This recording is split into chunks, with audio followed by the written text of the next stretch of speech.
Sa ibang balita, bukas ang palasyo sa resolusyong inihain sa Kongreso para alamin kung may paglabag bang nagawa ang Pangulo sa pakipagpulong nito sa ilang senador noong kasagsagan ng impeachment trial ni dating Chief Justice Renato Corona.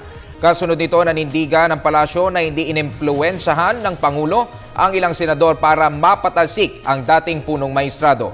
Para sa ulat si Rocky Ignacio mula sa Palasyo ng Malacanang, live. Maraming salamat, Ralph. Handa nga ang Malacanang na harapin ang anumang isasagawang investigasyon sa Kongreso kaugnay ng naging pakikipag-usap ni Pangulo Aquino sa mga ilang senador kaugnay ng impeachment trial laban kay Chief Justice o dating Chief Justice Renato Corona. Ayon kay Presidential Communications Secretary Sunny Coloma, hangad lamang ng Aquino administration ang hustisya para sa sambayan ng Pilipino. Handa ang Malacanang na harapin ang inihaing resolusyon sa Kongreso upang suriin ang umano'y maling paggamit ng pondo ng bayan at umano'y pag-abuso sa kapangyarihan. Kaugnay ito ng pakikipag-usap ni Pangulo Aquino sa ilang senator judges sa impeachment trial laban kay dating Chief Justice Renato Corona. Nanindigan kasi ang palasyo na walang ginawang paglabag ang Pangulo sa usapin dahil walang transaksyon at walang hiniling na kapalit ang Pangulo ukol dito. Katulad po ng ating sinasabi, kung mayroong ganyang mga katanungan, karapatan naman nilang siyasatin yan at nahahanda naman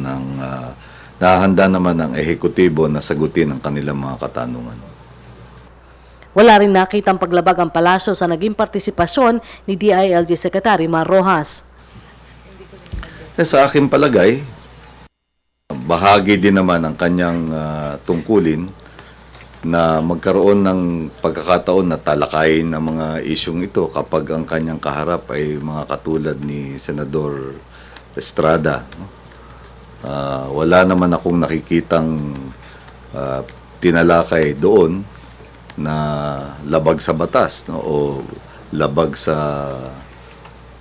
anumang pamantayan ng ethical behavior, no, in public service. Nauna na ipinahayag ng Malacanang na naging bukas naman si Pangulo Aquino sa nais itong maalis sa pwesto si Corona dahil sa hindi maipaliwanag na yaman.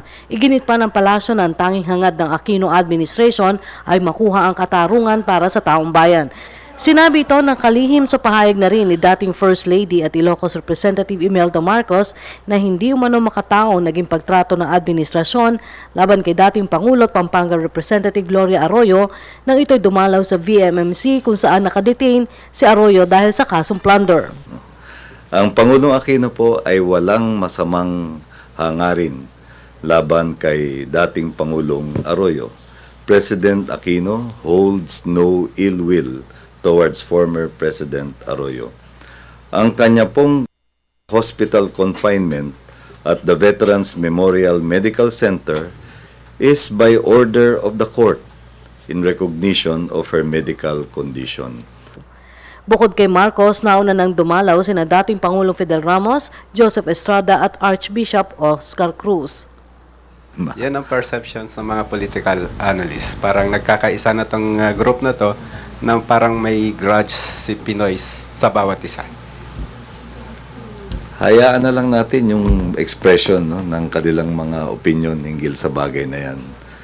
Sa ganang amin, ang mahalaga rito ay yung paggawad ng katarungan hinggil sa mga usapin na hinaharap ng dating Pangulo. So, hindi kinakabahan ang palasyo? Hindi. Okay, thank you.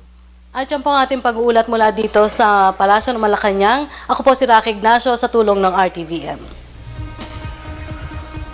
Maraming salamat, Rocky Ignacio.